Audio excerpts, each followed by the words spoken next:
Allow me to preface by saying that this is an encounter from a good friend of mine. For his safety, however, I will not use his alias or real name. I have created an alternative. I will also write it in the first person as he had regaled me with this story and knows I enjoy writing. Here goes. I grew up all my life glued to a computer. When I first started talking, I was already browsing through my uncle's computer, switching between games. By the time I was 10, I was taking over my family's Mizzen accounts and making them send each other awkward messages. I was 10 at the time, so the messages were stuff like "I hate you" or "Give me back my Power Ranger." As you could imagine, I had no friends growing up. I was bullied and pushed around a lot. I'm autistic, so I guess that was the reason. I don't know, nor will I ever. My old man kept telling me I had to stand up for myself, that I had to show them I wasn't afraid. Truth is, I couldn't fight back. I tried, but my punches were weak and my kicks would tickle. I spent the best part of 6 years thinking the only way I could fight back was by physically fighting them. Little did I know that the world I grew up in, the virtual world, was about to become the second life for everyone. From here on, my mistakes started to pile up.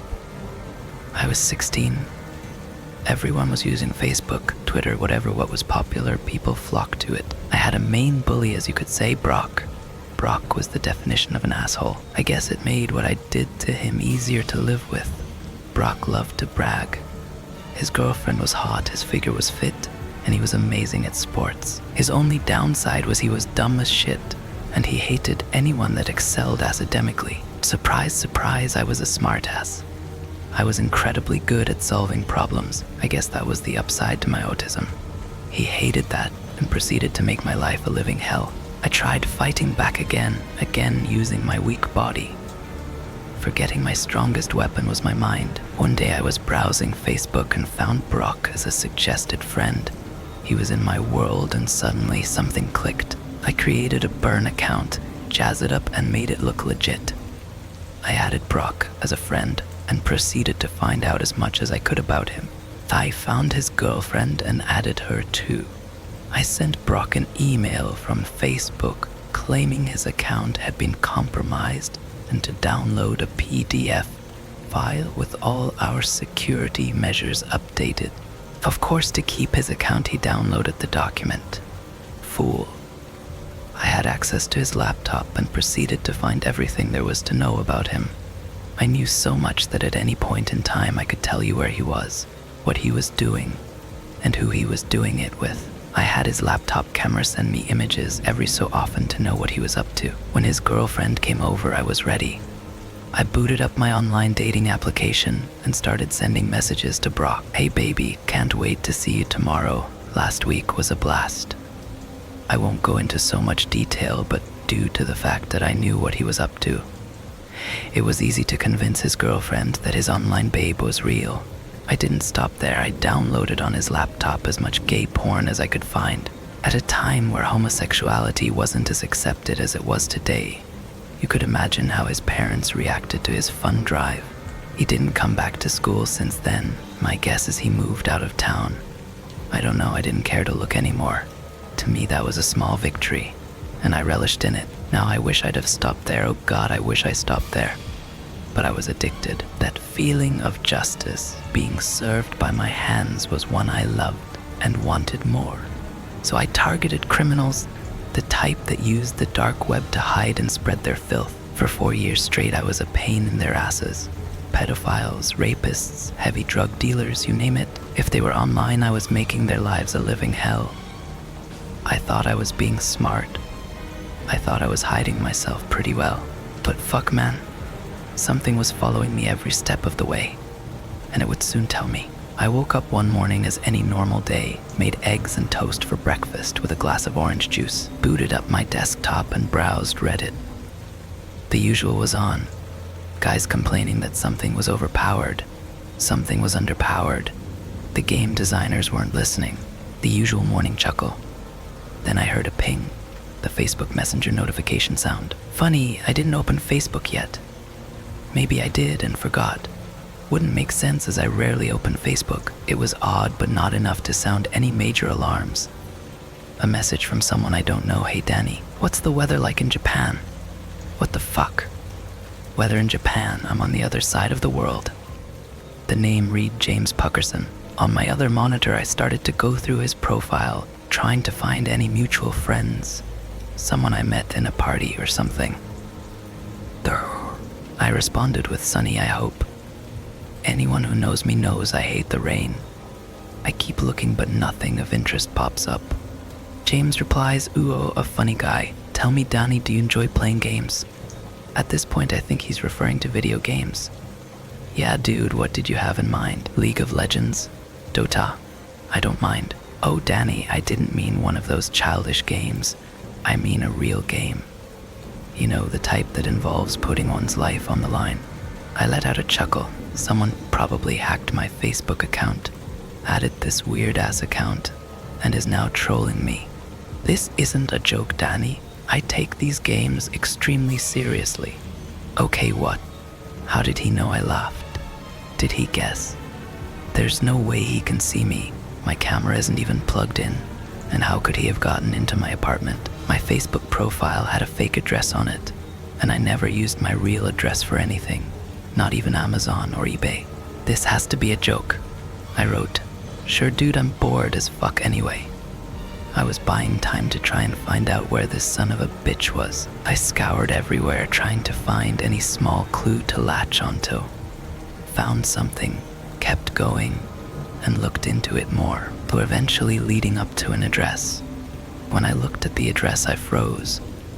I could feel my blood draining from my face. It was my address. I was the only one living there, but somehow this asshole was using my address as a cover. Ping. Another message. "I see you've gone extremely pale, Donnie. What's the matter? Don't believe in ghosts." I couldn't move. This guy could see me. He knew every move I was making, and I didn't know what to do. Do I run away and burn everything down? Fry my hard drives and shred my motherboard? What the fuck is going on? Ring, ring, Danny. Ring, ring. My phone starts to ring, but it isn't James, the caller ID read Mum. I pick up. I hesitate to speak. I can't show my mum I'm afraid of something, she'd worry. I try to act cool. "Hey Mum, everything all right?" What I heard next made me drop my phone in horror. It made me realize that shit was real, and this wasn't a joke. A voice, obviously modulated to hide the identity of the caller, but the threat was real, and I knew who it was. "Hey Danny, what's the weather like in Japan?" I stood frozen in horror. Panic swept over my body and thoughts flooded my mind. What happened to my mother? Is she okay? What is this son of a bitch doing with her phone? I knew I had to calm down. Something didn't seem right. I picked up the phone and looked at the caller ID. It just said Mum, no number. Fuck, how could I be so stupid? He was just masking his caller ID. Must be to throw me off balance. I'll play along. There must be something I'm missing. What are you doing with my mum's phone? Where is she? Is she okay? A laugh came from the other end. A deep, disgusting laugh. I decided to record the call. Maybe I can play around with the recording and find this caller's real voice. It may not be much, but this asshole knows where I live and probably who my parents are. He starts talking. "Danny, Donnie, Donnie.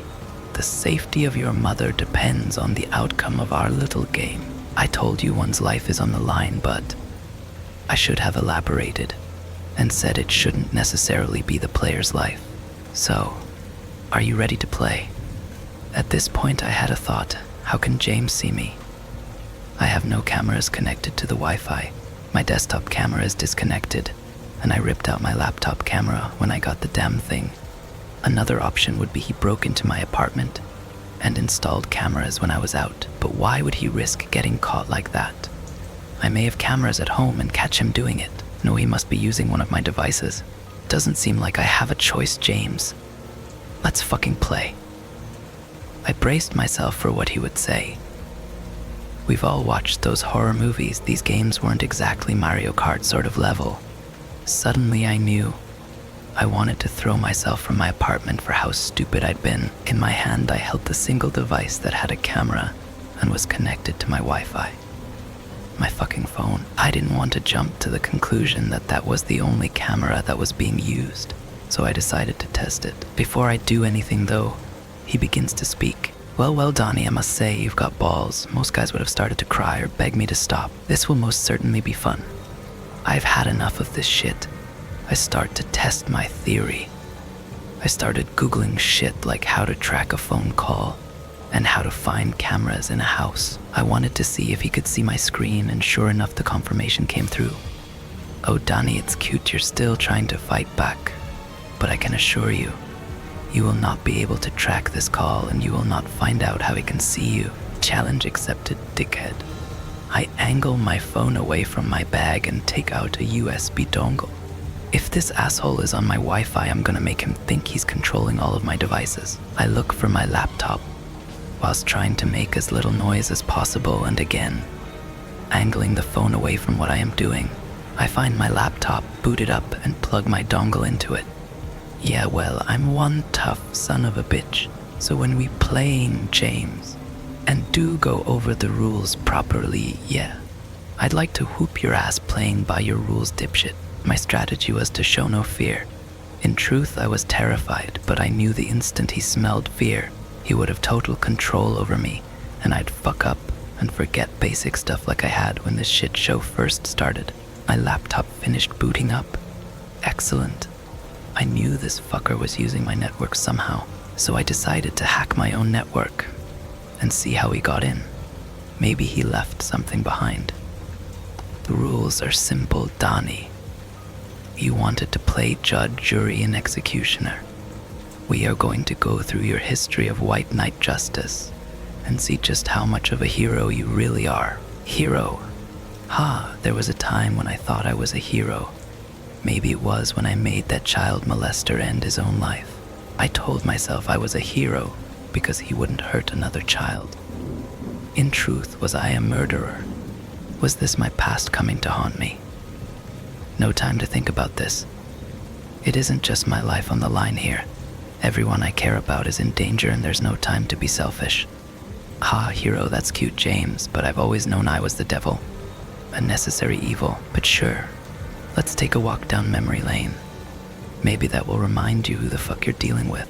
My attempts were bringing up nothing. I managed to break into my own network many times, but I couldn't find a trace of another device. Not a trace of information transfer. Wait, information transfer. Outgoing and incoming traffic. Fuck, I'm stupid. He can see a stream of my screen, which means I have outgoing traffic somewhere, right? I start monitoring my outgoing traffic. Encrypted, of course, but there was still an address. A server that this information was going through. I find the address of the server and decide to do something extremely stupid and might sentence myself to prison or worse. No access to a computer. But I decide that is a small price to pay for the safety of my family. Well, Danny, watch your screen as the images pop up. Leads, roll the tape, ladies and gentlemen. What a fucking psycho. I don't pay much attention to the tone of his voice as I set up my botnet for a distributed denial of service attack. My hope is that if I bring down the server for a bit, I'll be able to see where the requests are coming from and track it from there. It is a long shot, but it might work. As I'm doing this, I also stop recording the call and send the recording over to my laptop. All the while I'm angling my phone away from my laptop. And since he hasn't spoken of it, my theory that the only camera being my phone turns out to be correct. I finally feel like I'm making the right moves in this twisted game of chess. I'm just hoping I'll be the one to say checkmate at the end though. Victim number 1, Brock, 16 years old. You destroyed his relationship and got him kicked out of his home. He spent 3 years on the streets before overdosing on heroin. That wasn't a nice thing to do, Danny. A picture of 16-year-old Brock pops up. He died. Fuck, he was an asshole, but didn't deserve to die. I went too far, but I couldn't admit it. Not to this psycho. I had to show him that I had no heart. Well, life sucks, survival of the fittest and all that shit. Maybe he should have been careful with whom he messed with. Another disgusting laugh. James is enjoying himself. Should I be? No time for that right now. I put the phone on loudspeaker and placed it on my desk. Weary that the front camera may be used, I kept it well out of my sight and put an earphone into my left ear. Time to tweak around with this recording and unmodulate this voice. Danny, this isn't gonna end up well if you show no remorse. Now the fun begins. Remember his girlfriend. It's confession time, Danny. As if it were alive, my PC opened up Skype and auto signed in. Fuck, I'm so stupid. Was I really that lazy? A number is entered into it, and it starts dialing. Ring, ring. What do you want me to do, James? Tell her the online babe was me and Brock wasn't a cheating dickhead. What's that going to change? My botnet was ready, and I started my attack on the server address instantly. I then watched my incoming and outgoing traffic closely. All I needed was a hiccup, something that will lead me to James. In that moment, it was like the entire world grinded to a halt. In that moment, it wouldn't matter to me if the moon was crashing down onto the earth to end all life as we knew it. All that mattered was this stream of information. Tick-tock, tick-tock, tick-tock. I could hear the second hand on my watch ticking. There, a clue few was starting to lose hope. I start work on it. Did James notice? I'd imagine his connection to my network might have dropped since I saw a request ping but nothing going back. Was he too busy trying to guilt trip me that he got too cocky and didn't notice? My Skype was still ringing. Was she going to pick up? Hello? A girl's voice. She sounds kinda cute actually. Is James hooking us up? Wrong time for jokes there. James speaks to me. Go on, Donnie, answer her. Tell her your name and what you did to Brock. I decide to play along. True, he didn't call me from my mom's number, but that doesn't mean he still can't hurt her. Liz. It's Daniel Kurt. We went to school together with Brock. There was a pause. I can't imagine how awkward this must be for her. I didn't have time to care though. I ran a search on the address, and whilst that was going on, I continued tweaking with the recording. Danny? That loony kid that used to get beaten up all the time? Aha, what a bitch. Hooking us up my ass. I had to fight back the urge to shout and educate her ignorant ass on what autism was. Whatever though, not my concern. At least breaking this news to hear won't be as painful to me as I thought. Yeah, that's me, the loony kid. I laughed and I could swear I heard James laughing too. Asshole. So listen, don't suppose you remember Brock Leland. You kinda slept with him at that time. Maybe not the best choice of words. Yeah, I remember him. I heard he died from drug overdose. Makes me feel horrible breaking up with him. Another pause. Why? Fuck. How do I say this? This is a confession. If she takes this to the police, I'm fucking screwed. Fuck any chance I have of getting away with this. I was 16 though, does it matter? I read somewhere that crimes committed before 18 aren't dealt with anymore. I was just a kid. Damn it. To hell with this. I need to stop this madness before he makes me call a victim of an attack I committed after 18. Yeah, well, it's my fault he did this. He made my life shit for when I was at school, so I decided to fight back. He never cheated on you. I made it look like he was. A really long pause. Gives me time to work on this recording. Nothing remotely human yet. Still searching that address. Why is it taking forever? Danny. Her voice was extremely soft. I was expecting something else. An angrier tone would have made more sense. Yeah, I know. She knows. What does she mean? Is she connected to James? Or was this going against James' plan? Shit, is she James? What? How do you know? Another pause. What the hell is going on? How the hell does she know? My search comes up with something. James is definitely in the same country. But I had to narrow it down. Why is it taking way too long? I hear her taking a deep breath. I always knew Brock was faithful. It's why I stuck around. I wanted to leave him because he was a horrid person. Not to me, but to other people. I mean, look at you, Donnie. Sure, you were bullied by everyone, but Brock kept taking it too far. And it wasn't just you. Other people would be pushed around by him every day. And I was sick of it. Another pause. Is she crying? I can definitely hear her crying. I didn't want to cut in at all. I let her take her time. After a few seconds, she continues. I guess I was looking for a way out, and seeing this girl that Brock was supposedly cheating on me with was my ticket. I knew he was faithful, but I had to take this chance and end the relationship there. I didn't know his life would be ruined because of it. I mean, for crying out loud, we were just kids. Her voice had gotten louder now. I could tell she was beating herself up about this. Hard. I had to comfort her in some way. Liz, it wasn't your fault. He made the wrong choices in life and ultimately couldn't live with them. You were trapped in that relationship. You were under no obligation to continue with him. It wasn't your fault I did this. And I will gladly take the blame. I gotta still ask though, how did you know it was me? She laughs. I guess that was a stupid question. I knew the answer before she said it. I'm not stupid, Danny. I know Brock isn't the type of person to get in trouble with Anonymous or stuff like that. I snorted. I knew that Brock pissed off someone who was good with computers, and the only person I could think of was you. I laughed. I didn't care if James was listening. I didn't care if he would blast through the door and shoot me in the head. I laughed at how stupid I really was, and at how I thought I was being clever. But a thought quickly wormed itself into my mind. James was not going to be happy with this outcome. Liz, are you with someone right now? My thoughts are to get her somewhere safe. Somewhere James can't get to her without causing too much attention. No, I'm out. The line cuts. And Liz? Liz? I pick up my phone. The fuck have you done to her, you twisted dickhead? Silence.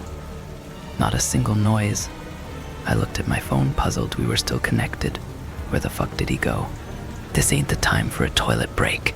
Then I heard a sound. He's there and starts to speak. His voice changed, not modulated into something else, but his tone. He isn't happy. Homo sapiens, an intriguing species. They never do things the way you expect them to. I hear a sigh. She will be dealt with soon. For now, though, let's continue our trip down memory lane. Oh my God, he's going to kill her. Fuck. I needed to hurry up and find something. Anything. I can't let anyone else die because of me. I can't. Another picture shows up. The child molester that I scared the shit out of and ended up taking his own life. What sort of justice was James looking for here, if any at all? I start to panic. Why is he making me do all this? Surely if he knows I did these attacks, he has evidence. Why not just turn it all over to the police? All the more reason to find this asshole. Jordan Fisher, age 36. You masqueraded as all the children he'd molested and caused him to take his own life. Now you might think this is an act of heroism, but if so, why haven't you told anyone about your heroic act, Danny? He was mocking me. His continued talk of heroism disgusting me. I needed to find Liz. I needed to alert the police and let them know she's in danger. And what do you suppose you're doing now, James? Are you a hero to these people? Are you acting out their revenge? Wake up, shithead. These people are criminals. All I did was rid the world of them. I looked over to my search window. It was narrowing it down. Finally getting somewhere. Back to tweaking the voice recording. I felt like I was getting closer to finding out what the James real voice was like, but it wasn't male. It was definitely female. Well, anything that will tell me anything about James will help. One thing is certain. People feel safe as long as they're under the illusion that they are secure. Once you break that illusion, once you burst that bubble, they start to panic. And one thing you can be certain of, people that panic fuck up everything. Human nature, I guess. James responds, Justice. I'm not doing this for justice, Danny. I'm playing a game with you. It doesn't seem like you understand what the game is yet. I feel sorry for you. Anyway, let's continue. Fisher had a daughter, did you know that? She was 15 when her dad took his own life. Tell me, Danny, don't you think she should know why her dad died? I mean, it's only fair, right? I am to confess. Oh, I almost forgot. Her name is Sarah. You'll need that when you talk to her. As before, another number was dialed from my Skype and began to ring. She was 15. I was still 16 at the time. Fuck. How can a child molester have kids? I deprived one of her dad, but he was a monster. What have I done? Hello. Who's there? Help me. A girl, her voice aching with distress. I could hear an echo. Where is she? And why does she sound like she's in trouble? James starts to speak again. Danielle, you better answer her. Who knows what might happen to her? Another one of his laughs echo through my phone speakers. He disturbed me. I guess I had no choice. Sarah, are you okay? What's going on? I thought it'd be best to check if she was alright first before confessing to my crime. Chivalry and all that bullshit. I don't know. I think I'm okay. I can't feel my legs. Her breath rate starts to increase. Who are you? Where am I? Help me, please. The fuck is going on? Did James kidnap her? I needed her to calm down. The hell kind of twisted game was this?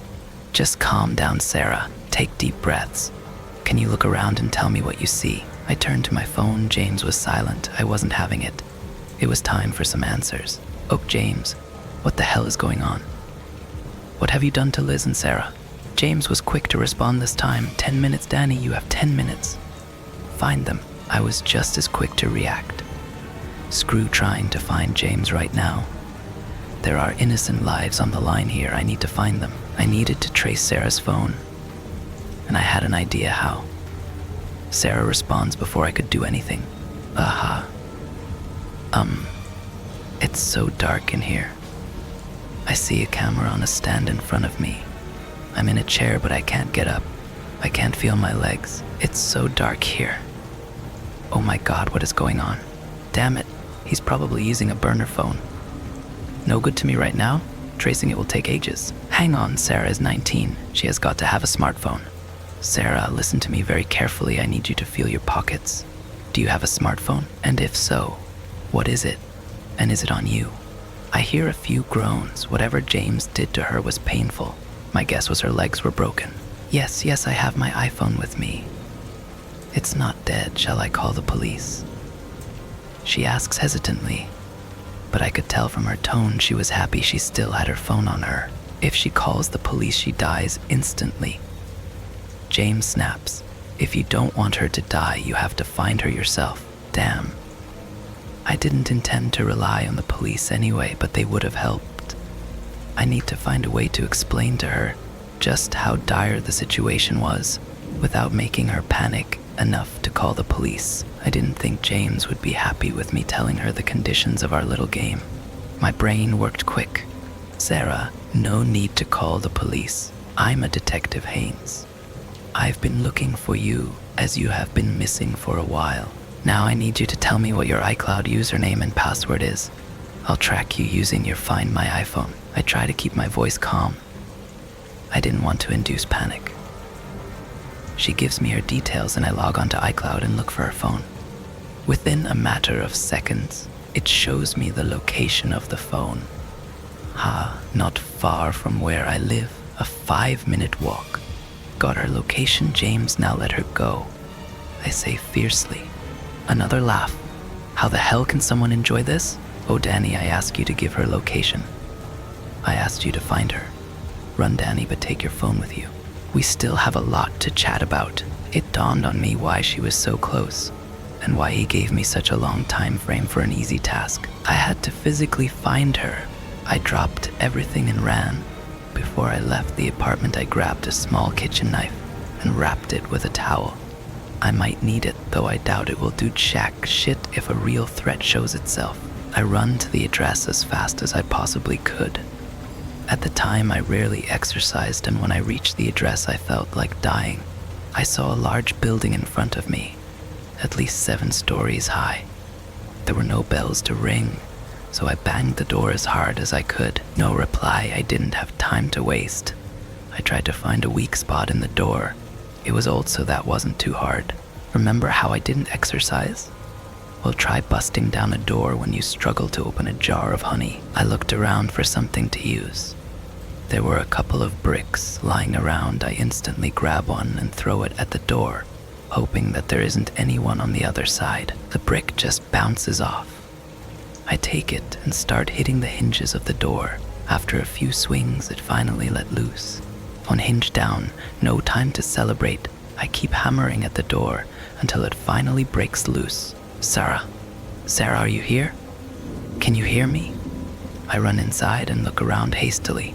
There must have been 20 or so rooms in the building. I didn't have time to look through each one. He yelped, "I'm here. Help me, please." That's Sarah. I run to where I hear her voice. "Sarah, I'm here." I shout, "Keep talking to me, I'm coming." "Detective." "I'm over here." "Be careful, there's someone else here." I stop outside the door the sound is coming from. Is James here? Would he risk exposing his identity like this? I'm running out of time. I take out the small knife and kick open the door. I step into the room, knife raised, steadying my breath. I look around the room. It's dark, and I wait for my eyes to adjust. I start to make out a chair with someone seated in it, a stand with what I'd assume was the camera from Sarah's description, and a figure standing opposite to me. A female figure. I couldn't quite see her face yet. My eyes were taking forever to adjust. I turned to face this figure whilst glancing at Sarah. "Sarah, are you okay?" I ask sternly. I need to make sure she's fine before whatever is about to go down does. "Yeah." I'm starting to feel my legs again, but I still can't move. There's another girl here, red hair, but she's passed out. She sounds relieved. I guess she thinks I'm a fit detective with dashing hair and stunning eyes. Oh, I do not envy her for the disappointment she's in for. The red-haired girl was probably Liz, so this is the grand battle then. At least it's almost over. Just as I'm about to address the figure who I could only assume was James, I hear a familiar voice coming from her. "Hey, Danny." I freeze. That voice, it can't be, no, it's impossible. But the more I thought about it, the more it made sense, but also terrified me. Who was the one person I kept no secrets with? Who was the one person that knew everything I'd ever done? Who was the one person that had access to MC's department, phone, I ever owned? Who was the one person I shared my heart with? My one true love? "Angela," I whisper softly. The thought that my girlfriend, my heart and soul, had done this crushed me. I felt tears rolling down my face. Of course, it all made sense. This supreme hacker never did any hacking at all. She had installed cameras in my apartment because she was always there. She knew I didn't have any of my own. She had her address spoofed as my own because she knew what it was. She added James to my Facebook account because she had my login details for Facebook. I shared everything with her, and the thought of her doing this never crossed my mind. Tubbed you, why? Why are you doing this? What are you doing? I don't understand. What did I ever do to you? I'm speaking through tears and can barely string together the sentence. My eyes start to adjust and I see her. Angela. Is she crying as well? Or am I hallucinating? No, those are definitely tears. Is she really James? Or did James threaten her to do this? Ta-da, she sings through tears. Are you proud of me yet, Danny? Did you enjoy our little game? At this point, I'm angry, confused, and tired. Why? I scream. The tears don't stop. Instead, they increase in intensity. Why are you doing this? Why are you hurting innocent people? Why are you hurting me? I've only ever loved you and cared for you. Why? She laughs. Her laugh is fake, I can tell, but she still laughs. Why? She says in a mocking tone, don't you know why, Danny? Don't you know why your lovely girlfriend is doing this? Danny, did you not find it odd that I didn't introduce you to my parents? Ever? I did find that odd. She was always reluctant on telling me who her parents were, but I didn't mind. I loved her for her, not for her parents. What has this got to do with anything? As I'm searching for answers, it hits me. Her dad must have been a victim of one of my attacks, and I confessed it all to her. But still, if he was a victim to an attack from me, he must have been a criminal. Why is she doing this? Oh, it seems like you understand, she says, still in her mocking tone. My dad was David Jessington, you know, the drug dealer you put behind bars. I loved you, Danny, I still do. But when my dad was arrested, he made me swear to make whoever did this to him pay. I tried and looked for whoever did it, but after a year I gave up. Then I met you and fell in love. I thought we could live our lives forever together. Then you had to tell me that you wanted there to be no secrets between us. You had to tell me everything you've ever done, including getting my dad arrested. She takes a breath and wipes away her tears, then continues. I spent weeks fighting with myself internally. I tried to forget that I was in love with the man responsible for me not being able to see my father. I tried, but I couldn't. Eventually, I went and visited my dad. I asked him if I still had to make the one who did this to him pay, even if it was someone I loved deeply. I pleaded with him to forgive me, but he looked at me and told me that if I had the power to avenge him and didn't, he'd disown me as a daughter and never forgive me. Her tears had returned and she started to stutter as she spoke. Danny, I love you, I always will. But I swore to my dad, and if he ever finds out I let you go, he'll kill me. At least, if I make it look like I made you pay, he'll let you go. I don't care if I'm arrested. I don't care if you hate me forever. I love you, Donnie, and that's why I'm doing this. My heart ached, I felt her pain, I felt her struggle. I wanted more than anything to just go to her and hug her, to tell her it'll all be okay. I dropped my knife and started walking towards her. I didn't care if she killed me, I didn't care if the whole world was against me. I loved her and I wanted to fight for her. With every step I took towards her, my heart began to flutter. It was like I was falling in love with her again. But she kept crying and raised her knife toward me. Danny, stop, please stop. I don't want to do this. I can't let you get close to me again. Please, Donnie, stop. She pleaded, but I didn't care. I kept walking. She realized I didn't care if I died, so she raised the knife to her neck. I stopped and stared at her eyes, her beautiful, hurting eyes. Please, Danny, I don't want to hurt you anymore. I can't do this anymore. Please stop. I run to her, and as she is about to drive the knife into her neck, I hold the blade with my bare hand. Blood starts dripping from the fresh wounds, but I don't care. I stare into her eyes and softly whisper, I love you, Angela. I always have and always will. I don't care who your dad is. I don't care if the whole world is on his side. I will fight for you. I would die for you. Stop this madness. Let's face the world together.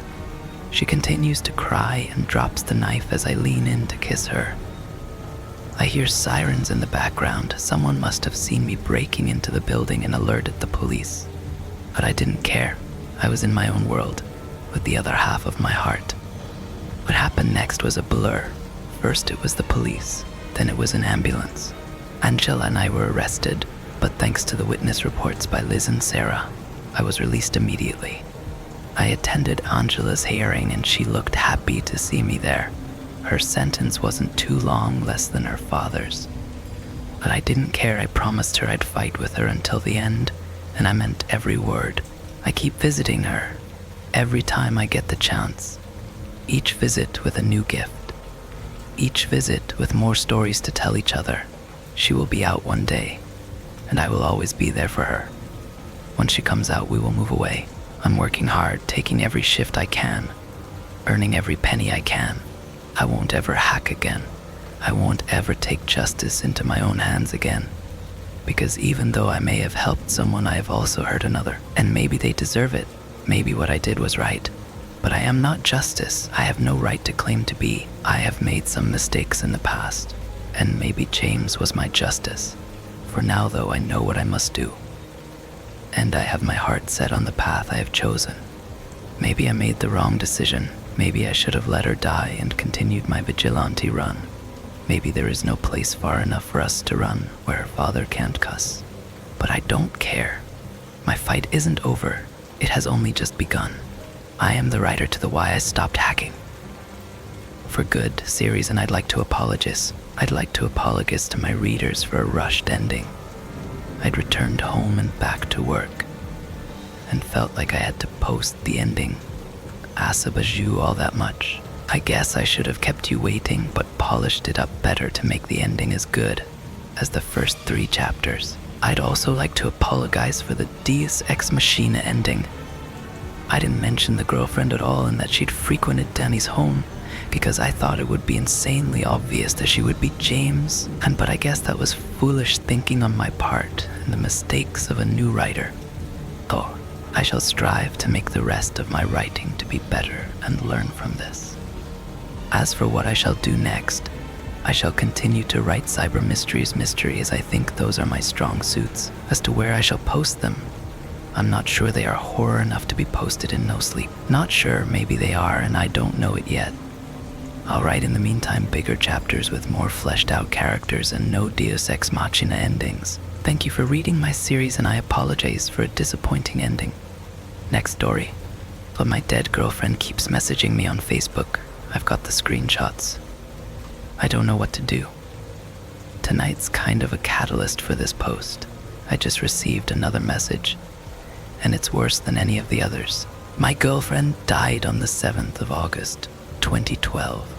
She was involved in a 3-car collision driving home from work when someone ran a red light. She passed away within minutes on the scene.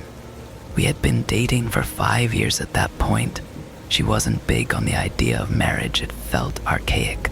She said, gave her a weird vibe, but if she had been, I would have married her within 3 months of our relationship. She was vibrant, the kind of girl that would choose dare every time. She was happiest when camping, but a total technophile too. She always smelled like cinnamon. That being said, she wasn't perfect. She always said something along the lines of, if I cark it first, don't just say good things about me. I've never liked that. If you don't pay me out, you're doing me a disservice. I've got so many flaws and that's just part of me. So, this is for M. The music she said she liked and the music she actually liked were very different. Her idea of affection was a side hug. She had really long toes like a chimpanzee. I know that's tangential, but I don't feel right discussing her without you having an idea of what she was like. On to the meat. M had been dead for approaching 13 months when she first messaged me. September 4th, 2013. This is when it began. I had left Emily's Facebook account activated so I could send her the occasional message, post on her wall, go through her albums. It felt too final and too un-Emily to memorialize it. I share access with her mother Susan, meaning her mother has her login and password, and has spent a total of approximately 3 minutes on the website, or on a computer, total. After a little confusion, I assumed it was her. November 16th, 2013. I had received confirmation from Susan that she hadn't logged in to M's Facebook since the week of her death. M knew a lot of people, so I instantly assumed this was one of her more tech-savvy friends fucking with me in the worst possible way. I noticed pretty much immediately that whoever was chatting with me was recycling old messages from M and my shared chat history. The wheels on the bus comment was from when we were discussing songs to play on a road trip that never eventuated. Hello happened a million times. Around February 2014, Emily started tagging herself in my photos. I would get notifications for them, but the tag would generally always be removed by the ... to it. The first time I actually caught one, it felt like someone had punched me in the gut. She would tag herself in spaces where it was plausible for her to be or where she would usually hang out. I've got screenshots of 2 from April and June.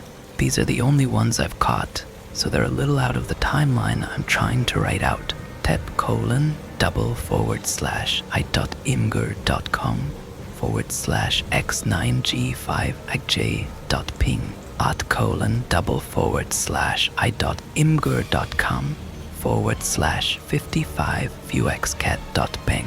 Around this period of time, I stopped being able to sleep. I was too angry to sleep. She would tag herself in random photos every couple of weeks.